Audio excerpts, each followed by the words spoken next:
I'm really happy today to be speaking with Jeff Scheible about his book, Digital Shift, The Cultural Logic of Punctuation. And Jeff, maybe you could say a little bit about what exactly is the cultural logic of punctuation. Yeah, there could be a few different ways to answer that question. One of my goals is to just sort of begin to describe a structure of feeling that coexists with digital media and coexists with life in the digital age. And I'm also trying to make some disciplinary moves that bring media studies into contact with literary studies in ways that I think haven't necessarily been done so much. So yeah, on one hand, I'm just trying to describe the way that after the emergence of the internet, punctuation marks on one hand become more ubiquitous as part of visual culture, and at the same time go through a series of redefinitions where they're put to new uses and given new lives. And to me, that's a way of sort of indexing tiny details of everyday life and digital media that don't go noticed, but that when you stop to think about it, pose opportunities to ask questions about digital culture. You just sort of referenced with the structure of feelings, Raymond Williams, and you also kind of touch on Frederick Jameson with the cultural logic idea. Mm-hmm. Can you say a little bit about how these two and any others have influenced how you went about doing that project? Yeah, I mean, those are obviously two key cultural theorists who have been very formative to my thinking. And I think part of looking at a lot of the cultural theorists who I'm engaged with, such as Jameson and Williams, although I don't engage with them too extensively, but they definitely are present in the way I'm thinking. But also, people like Roland Bart and Derrida and other sort of key critical theorists of both cultural studies and post-structuralism. Part of what I think I'm trying to do in the book is to think about the kinds of questions that they were raising and that were very vital in the 60s and 70s especially, and to think about the ways in which, they're still offering frameworks and ways of thinking that I think are very relevant to understanding the visual culture of digital media in ways that often get elided in conversations about digital media because a lot of the most influential scholarship on digital media tends to be more oriented around, questions about infrastructure or sort of non-representational kinds of questions. And to me, I think that, we're bombarded with images that flow through all of our media streams at very quick paces all the time. And I think it's important to just use frameworks that allow us to pause on those streams of images and sounds to ask questions about them. So I think that, part of what I think I'm trying to do is sort of like revivify some of the sort of spirit of inquiry that their work helped forge. Do you see a certain methodology happening in this book? Because, I mean, now that you say that, and of course inside the book you mentioned Roland Bart, and it seems to me like you could easily describe this book itself as a Bartesian myth reading of our digital culture. Is that how you see it, or would you describe your sort of method or approach in a different way? I'm very flattered by that description, and I would very much approve of such a description or such an account. Actually, one of my dissertation advisors, which this project evolved from very significantly, actually also made a similar observation about my work, and he said it's sort of like Roland Barthes for the digital age. So I think in the best places, I would hope that that's what I'm aspiring to. I'm not sure how. I wasn't like totally conscious of that as I was actually writing, but I'm on board with that description for sure. Is there a method that you employ consciously? Like, is there a approach that you sort of methodically do, or do you do it more as a less structured embodiment of what Bart might do, which is like a close reading, a pausing to think about stuff? Like, let's say if you decide, for example, that you're going to talk about how the period or the dot or what have you affects or works within our culture, is there a sort of conscious way that you went about doing that, or how did you do that?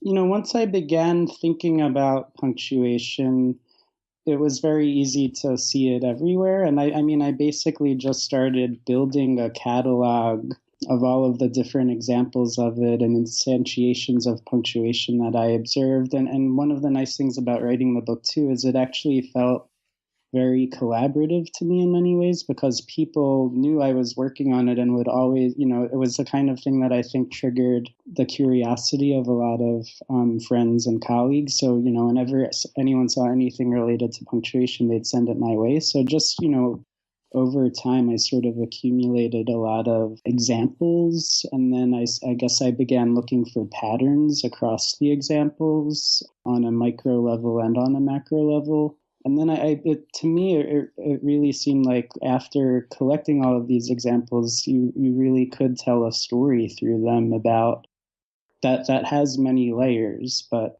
on one level, I think it's just a story about how digital culture evolved over the 2000s.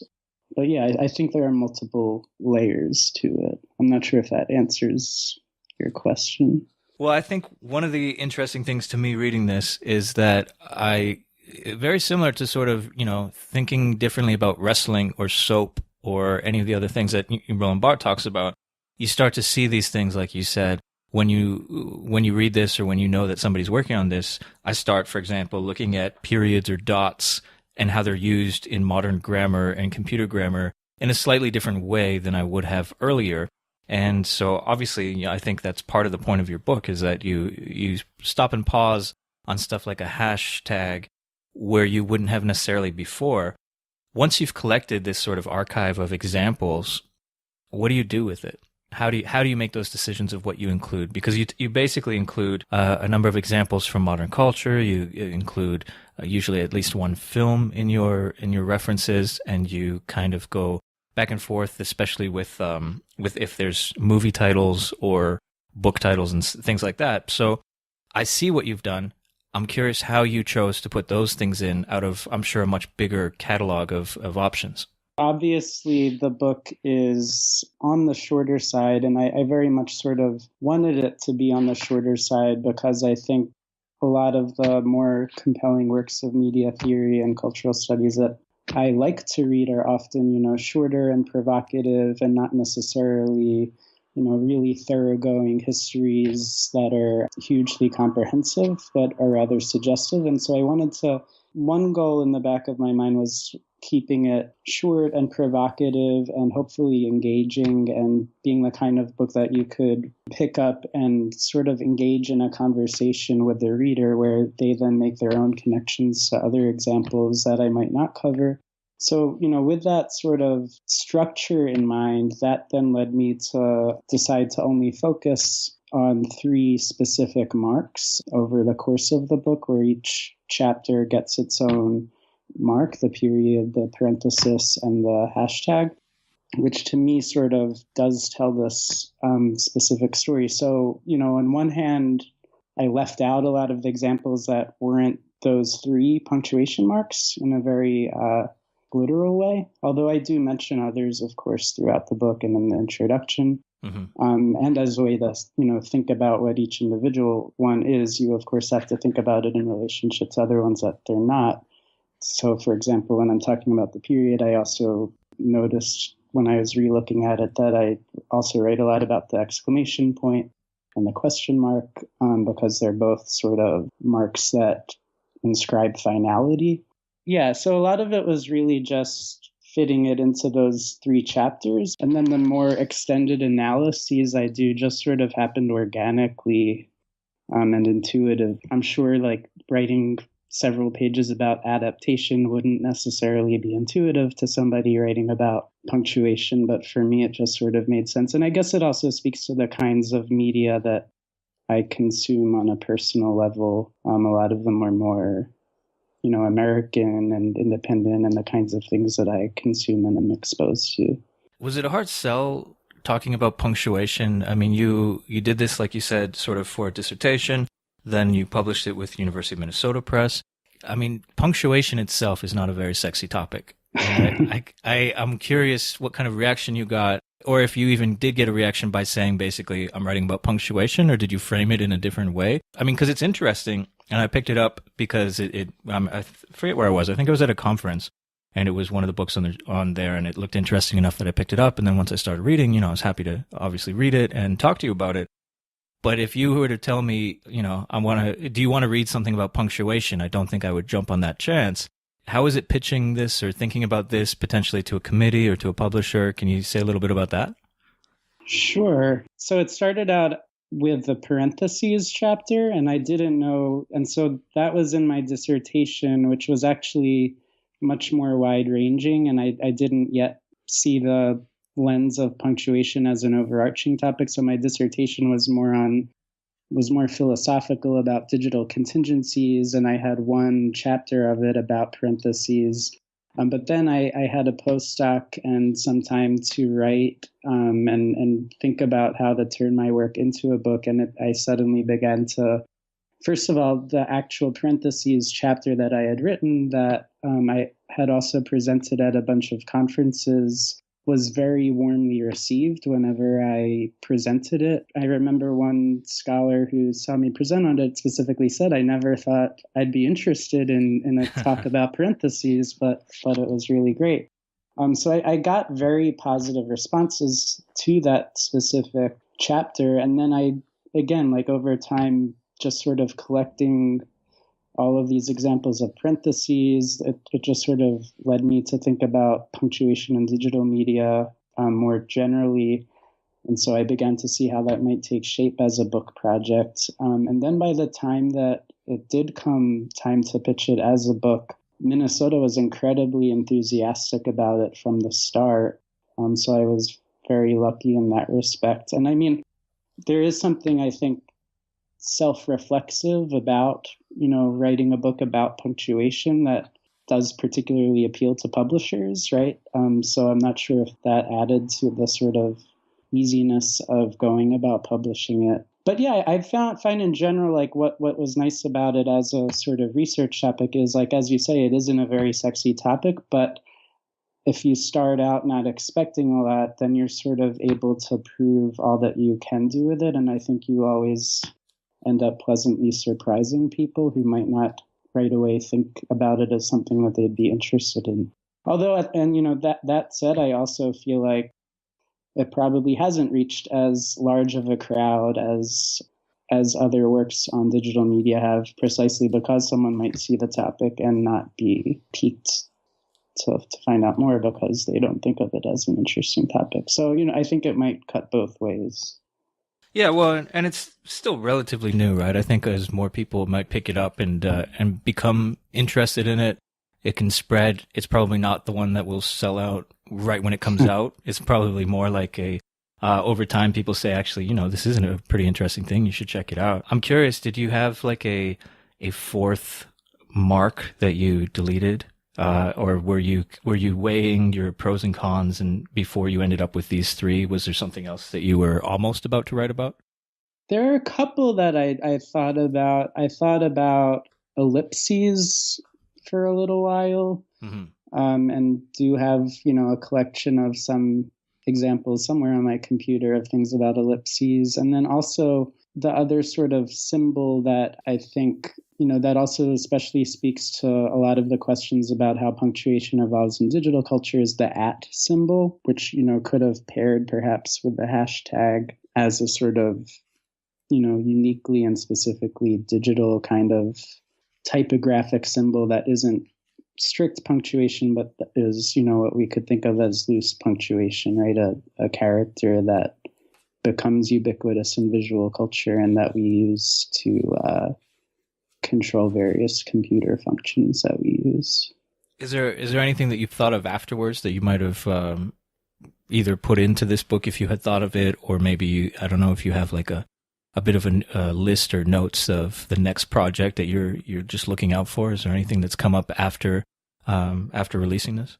Well, I think I think if I were to really sort of pursue this topic and do a logical follow-up to it, it strikes me that maybe, something on emojis would be the sort of next step where you move from, say, the sort of more basic punctuation used in emoticons to a more fully developed set of digital icons that are more iconographic and visual. But other people have been writing about that, and I'm kind of happy to leave that to others to pursue. And I don't think that my next book project is going to dovetail specifically with punctuation. Well, then, where do you want to go from here? So now that you've gotten this sort of out of your system, I know a lot of writers think of it as, I have this thing I just need to get out. And so now that you've done that, what's next on your agenda? I'm working on a few different projects. The thing I've been working most on recently is actually a book that I'm co-editing with Karen Redrobe, who teaches art history and cinema studies at UPenn, and it's going to be about depth and thinking. We'll collect a variety of essays that look at connections between depth as a philosophical concept and depth as a visual concept, thinking about how, since the Enlightenment, they often get linked to each other, and we often take, representations of deep space as having the sort of more philosophical kind of depth that you can see in, say, film theory, but also, across different visual practices. And then how with new media, that connection between depth as a visual concept and depth as a philosophical concept gets a little bit undone when we start talking about depthlessness and the ways that, think people like Nicholas Carr, writing about the shallows and how the internet, is essentially making us stupider. So you begin to lose that sort of connection in a variety of ways, even though we have all of these technologies that enhance depth effects, from the iPhone's multi-planar design to the popularity of 3D. So I feel like there's a little bit of a vertigo effect going on when we talk about depth today. So that's just one project that I'm collaborating on. And then I'm also I've actually been writing a pair of essays about films by Laura Poitras, Citizen4 and Risk, both of which are about Edward Snowden and Julian Assange, and thinking about documenting the surveillance state and things like that. So yeah, we'll see. I'm trying to explore many interests, which I guess is what I was trying to do in the book, and Punctuation offered. Yeah, well, and I don't know exactly what I would think of your position after reading this book, but how would you classify it in terms of, I don't know who exactly represents these, but definitely Nicholas Carr and The Shallows can be read as a lament of digital culture, right? And where it's making us less capable of thinking deeply, if you want to think of it like that. In terms of what you've seen specifically with the use of punctuation and how that's changed and how literacy has changed in the digital age, are you someone that worries about that sort of in the Nicholas Carr field, or are you more of an optimist? Or if you're in the middle, what do you think about in terms of our cultural literacy and our digital literacy? Do you have a sort of ethical position on it? I mean, I would definitely say I'm more ambivalent, right? So I'm more interested in the ways that we talk about it and the ways that, new media, I think more broadly, are sites that channel a combination of hopes and anxieties, right? Because they're new and they haven't, been fully sorted out yet. As so many people like Wendy Chun and Lisa Gittleman have shown about new media, that one of the sort of historically recurring features of new media is precisely that they're sites of anxiety and panic. And so I do take claims that we see today about, the way that we don't communicate properly anymore, we don't read books fully anymore, we're less literate. I take all of that definitely with a grain of salt, because I think even though there are definitely, and I do try to talk about this in the book, like I do think that there definitely are significant changes that we see coinciding with digital media. And a lot of people talk about how we're sort of, with digital technologies, we are entering a new phase of human history. And I do think there is a lot of truth to that. And punctuation is even a lens through which we can sort of see how that's working. At the same time, yeah, I take all of those sort of pronouncements of major change with a grain of salt. And I think that for every negative consequence it might have, I think you could easily point to a positive consequence that accompanies it, which is why I emphasize an idea of shift, I think, right? Because things are changing, and I think some things are better and some things are worse. And I guess it's our job to just sort of parse out what those changes are. And obviously, one of the major changes is our relationship. So, if we are reading long form less, we also have an unprecedented access to information. So there is a shift where we're moving to a sort of metadata society, as Matteo Pasquinelli would call it, which means that we have access to lots of information and knowledge that would have been much more difficult to find before. So yeah, I think there are pros and cons, if that makes sense. Yeah, no, definitely. I think, and that comes across, I think, in your book, that you don't come down hard on the different use of punctuation from historical uses to today as as an inherently bad thing, but you also don't necessarily champion it as some liberating thing or something. So it makes perfect sense the way you describe it. What else is happening in this shift, do you think? So obviously, the way we're communicating, 140 characters or what have you, we're changing the way we communicate. But what else would you characterize as part of this shift in our digital culture, this maybe these structures of feelings or this cultural logic? What else do you see as evident in this shift? Yeah, well, so there's definitely a new kind of brevity in communication practices. So we see lots of, not only acronyms, but, single emoji or emoticons or different kinds of abbreviations that help, make communication, or I think that you could argue make communication more efficient, and, which obviously I think coincides with, what someone like Jonathan Crary calls 24/7, the sort of like pulsation of 24/7 capitalism and life in it, where we're always expected to be on and available and ready to respond to things. So what we in turn do is become much more efficient and brief in our actual exchanges so that we can go through more of them at a sort of always on kind of speed. So there's that. There is, also just the sort of, and obviously my background and training and teaching are all in film and media studies. And so, there's also what people have referred to as a sort of post-cinematic context, which to me just signals the way that we live in a media environment where to really understand what any single medium is doing, you have to understand its relationship to a bunch of other media forms that it interacts with, because of the ways that our media ecologies are networked and sort of dependent upon each other to produce and distribute content.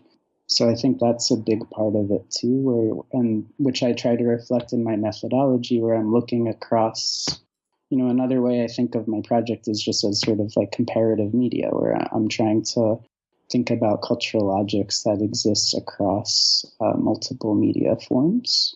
So that's part of it. Well, I guess what would you encourage people to look out for, like to view this shift in our cultural logic? You've pointed out how various punctuation is used differently today. Like you're saying, there's not really a singular or single medium that you can look at without thinking through other media. And furthermore, we seem to be becoming briefer and more concise in most of our communication. Is there anything else that you think of as indicative of this cultural shift? Well, I guess another thing that I especially talk about in the book is a sort of shifting relationship between language and image, right? And I think that the relationship that has long characterized like the domain of language and the domain of image, I think that boundary is also being eroded and shifted around in a variety of ways too. So, and I think punctuation sort of illustrates that nicely, because, on the one hand, like from the very start, it sort of hovers between language and image in provocative ways. And it's always interesting to hear how people even sort of characterize what punctuation is. But I think the fact that it sort of could be characterized as both language and image offers a nice opportunity to think about that specific dynamic between language and image and the ways in which we increasingly are using images in places where we would have traditionally used language, such as, with emoticons and text messages and things like that. Mm-hmm. Yeah. Do you think that there are, I guess, key things that you hope or you suggest that scholars should be doing considering these changes? Like, are there directions in research that you're either excited to see or you've already started to see and you hope to see more of? What kind of directions do you think considering this shift, what should scholars be doing, do you think? I definitely don't think there's a right or wrong answer. I mean, I would definitely be inclined to say we should be doing as many different possible things that we can think of. And I think that there's values to multiple kinds of methods, everything from doing digital ethnographies to even more quantitative research. But I guess also, one of the strands of thinking that I was definitely inspired by when I was writing the book is Alan Liu's call, or the question he poses in an essay, "Where is cultural criticism in the digital humanities?" And so, part of what I was trying to do is really think about how we can approach digital media from a sort of perspective of cultural criticism, because I think that it often gets dominated by scholarship in the digital humanities that tends to be more about big data and computation and different and collaborative work in ways that I think that there's still room to be more idiosyncratic and just sort of champion the humanities and looking at texts and artifacts and the things that make up our lives and just sort of reading them as cultural objects. I mean, that would be one way I'd answer it. And so I would just say, I like it when people choose an original topic that shows that we're approaching digital media culture outside the box and thinking it outside the box. And that's one of the things I try to do by using punctuation as a lens to think about it, because I think it's such a tiny and unsuspecting unit of study. And I imagine there might be other units of study that we're not thinking about on different scales that could lead to interesting insights and questions. I think a lot of people in media archaeology are pointing to like deep time histories of various concepts that characterize digital culture that we take for granted. So somebody like Tung Hui Hu, who wrote a book called The Prehistory of the Cloud that, traces the sort of ubiquitous concept of the cloud that we think of as the sort of digital ethereal space and really paints a much longer history of that concept, is interesting and stimulating research being done. Yeah, there's definitely this trend, it seems, to historicize what we think of as a very new thing. I mean, Yeah. I've just talked to Shannon Mattern, who talks about code and clay, data and dirt. That was an interesting book too that I opened up things I didn't know about. Yeah. Mm-hmm. So then, how do you choose your period or timeline or archive, considering that some scholars are going literally thousands and thousands of years back? Some are, I guess, focused on as new as you can get, considering publishing, which is always, a somewhat slow process anyway.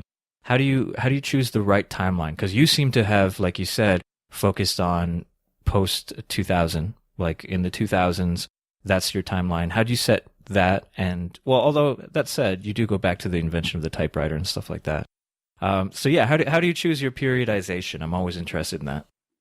To me, I'm interested in contemporary media and culture, and I'm sort of interested in studying, like I'm not an anthropologist, and I prefer to write about my own culture and what I'm familiar with. And I always, feel awkward about the idea of studying another culture, although I think that's great and important work, that a lot of people do really well. But for me, there's something about being an insider that I think offers personal and valuable perspective about contemporary culture. So there's that. But then I tend to, once I see the patterns in contemporary culture, I think I am interested in what their histories are.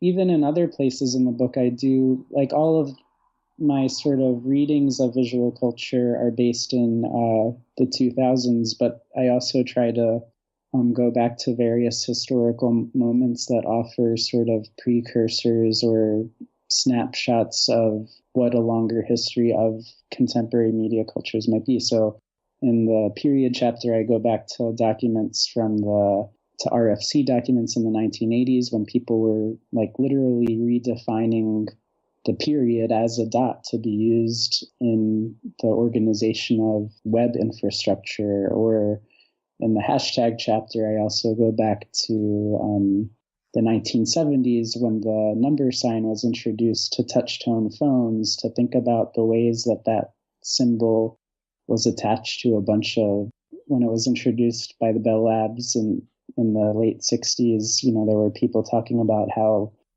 the number sign was going to offer instant cooking and, all of these different fantasies about what these buttons and symbols on them would enable. So, and I think that also counts as new media, right? Because it was also when these technologies were being designed and their futures were uncertain. So I think that, reading visual culture alongside those sort of historical moments can be a way to sort of deepen our understanding of how they work today. Yeah, well, I guess one of the last things I'm curious about is you use Bart, and like I said, you sort of emulate a Bartesian analysis, and you talk about the punctum as something that strikes you, something that comes from that Roland Bart introduces. I believe it was Camera Lucida, right? That Correct, he does that. Yeah. So he talks about this thing that just strikes you or pricks you, right? You seem to do that. Can you say anything to people who maybe don't understand or need or would like to know more about this punctum? Because one of the things that interests me in terms of cultural studies and popular culture is that there's all this sort of ephemera, and sometimes things just prick us. And this punctum is a great way of describing it, except I don't really know how to describe it. I'm wondering if you could do a little more about how the punctum works and how it works for you, at least. So in Camera Lucida, Bart basically distinguishes, so he's talking about photography especially, and looking at photography as a spectator and then writing about it as a critic. So he already has this nice level of reflexivity embedded into the inquiry. And so he says that the studium is the sort of standard studied response to a photograph, right? It's like the reading that, we would all share if we saw something, whereas the punctum is what, as you said, it's what pricks him as an individual spectator. That's not necessarily the sort of studied or embedded meaning, but it's something that's more idiosyncratic and specific to one's personal encounter with the object that one is looking at. And so for him, that offers a way, so by focusing on a punctum, it offers a way to sort of move past this impasse that he describes in encountering a critical work of sort of putting something that already exists in one medium as a visual object into another medium, which is critical language. So yeah, and obviously for me, what I find really interesting, and this has of course been, the punctum is widely written about and discussed in various critical theories of visual culture and photography especially. One of the things that struck me and that I write about in the introduction is the fact that the punctum, is based on the concept of punctuation, which is a connection that very few, if any, people have really sort of unpacked.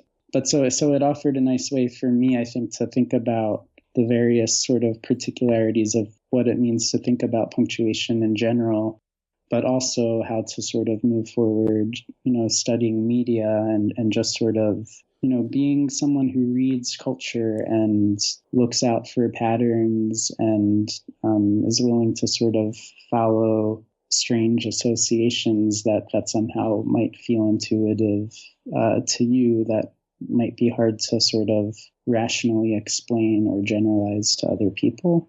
Yeah, I mean, I find that, I love reading Bart, and I think a lot of people who read Bart really love it. And then there's been some really productive stuff, such as your own work, that uses his ideas to do more with what's available to our culture.